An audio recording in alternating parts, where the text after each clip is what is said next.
recluidos muchas veces en condiciones peores que las personas mayores de edad.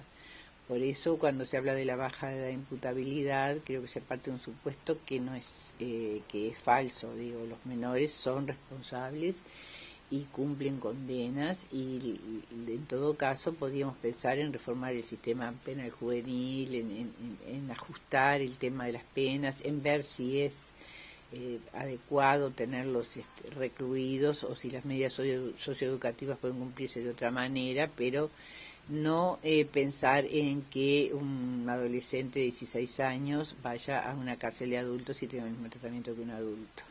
La cuestión es que a esa edad, de acuerdo a las convenciones que Uruguay tiene firmadas, lo que tenemos que hacer es tratar de insertar socialmente a esa persona, porque un joven de 13 años todavía puede tener la oportunidad de cambiar su vida, y tenemos la obligación como sociedad de darle todos los elementos para que pueda manejarse. No podemos pensar en un castigo, porque la pena está pensada como castigo. En realidad, según la Constitución, la pena es para resocializar. Yo no soy muy partidaria del resocializar, sino de más bien tratar de insertar en la sociedad. Pero en este momento creo que tendría que saberse que los adolescentes, los jóvenes desde los 13 años, están recluidos a veces en lugares en condiciones de hacinamiento, y me parece que la campaña tendría que empezar ya. Además se pidió una opinión consultiva a la Corte Interamericana para que dijera si Uruguay viola o no la Convención de los Derechos del Niño y la Convención Americana con esta presunta reforma constitucional. ¿Quién inició esa consulta? Abramovich, que es del Observatorio de Políticas Públicas del Mercosur, y un grupo de la Facultad de Derecho estuvo de la Cátedra de Derechos Humanos, y creo que la Corte se va a expedir antes de que se haga el plebiscito. Creo que Uruguay tiene también que reflexionar si está incumpliendo con una convención internacional, y en ese caso Uruguay también puede después ser condenado, ¿no? Va aumentando el número y se llega al hacinamiento, paulatinamente se va llegando al hacinamiento. Yo recuerdo la cárcel de Canelones, cuando estaba la cárcel vieja y estaba ya completa, nos hablaban de la nueva cárcel. Cuando se hizo la nueva cárcel le fueron agregando módulos, y la cárcel de Canelones en ese momento ya está llegando a un nivel crítico. Quiere decir que si aumenta el número de presos, si no hay una salida, vamos a llegar a un cuello de botella que va a ser muy difícil de superar. Y con los jóvenes está pasando algo similar. La capacidad de los centros desborda la cantidad de muchachos que están entrando. Se están haciendo construcciones, las construcciones demoran, todo lo que significa la construcción en el sistema público es difícil, y bueno, y hay hacinamiento en muchos lugares. Párrafo de la página 316 del libro de Fernando Amado. Bajo sospecha, militares, Uruguay Democrático, en el Uruguay Democrático, la ex ministra de Defensa Susana Berruti dice: no hay pruebas en el procesamiento de militares. Y usted no estuvo en todos los procesamientos de los militares, pero en gran parte de ellos. Entonces, desde que sucedieron los hechos de la dictadura hasta ahora pasaron años, y eso también juega a lo mejor en contra de hallar las pruebas necesarias, da más trabajo que un hecho obviamente perpetrado ayer. ¿Qué piensa o qué pensó en cuanto se puso en contacto a lo mejor con las palabras o conceptos de Berruti? No, yo no leí el libro, la respeto mucho a Azucena, pero nosotros hicimos los juicios, se hicieron con participación de muchísimos testigos, con documentos, y fueron confirmados, los juicios que yo tengo fueron confirmados en 3 instancias, o sea que la prueba existe, ¿no? Es difícil, también es difícil a veces obtener la prueba, y también hay jurisprudencia de la Corte Interamericana y de distintos tribunales internacionales, de que cuando la prueba la dispone, es el Estado el que la tiene la disposición de la prueba, tiene la obligación de presentarla. O sea, cuando una persona, sobre todo en los crímenes de lesa humanidad, una persona fue puesta a disposición del Poder Ejecutivo fue el Estado el que lo tuvo, después el Estado es el que tiene que dar la explicación de dónde quedó esa persona. Claro. No somos nosotros los que tenemos que tratar de hurgar a ver qué pasó. La persona fue sometida a torturas y fue desaparecida, por ejemplo, o fue asesinada, y el que tiene que dar razón de eso es el que lo tuvo bajo su custodia. Hay tribunales de apelaciones que han ratificado, bueno, las sentencias prácticamente todas, salvo a lo mejor una. ¿Por qué está ese concepto de que los militares en algún sector de la sociedad, pero incluida la ex ministra de Defensa, que están mal procesados? ¿Cuál es su punto de vista? No sé, la verdad que me asombra, bueno, no sé, en el caso de Azucena Berruti, que es una persona a la cual respeto muchísimo y que tuvo una actitud extraordinaria en la época de la dictadura, pero no sé los demás pueden tener alguna intencionalidad, o sí o no, pero tampoco se la voy a atribuir. Yo estoy muy tranquila con los expedientes en los cuales manejé prueba y sé que la prueba existe.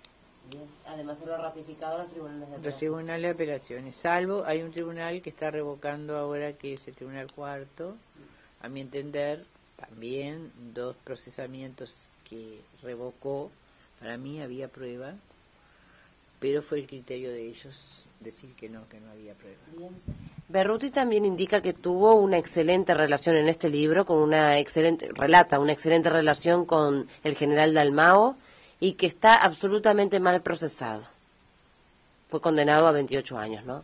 Bueno, Dalmao, recién me enteré que tiene sentencia definitiva ya. Bueno, yo con el caso de Dalmao lo trabajamos durante años y estoy absolutamente convencida de que la prueba existe.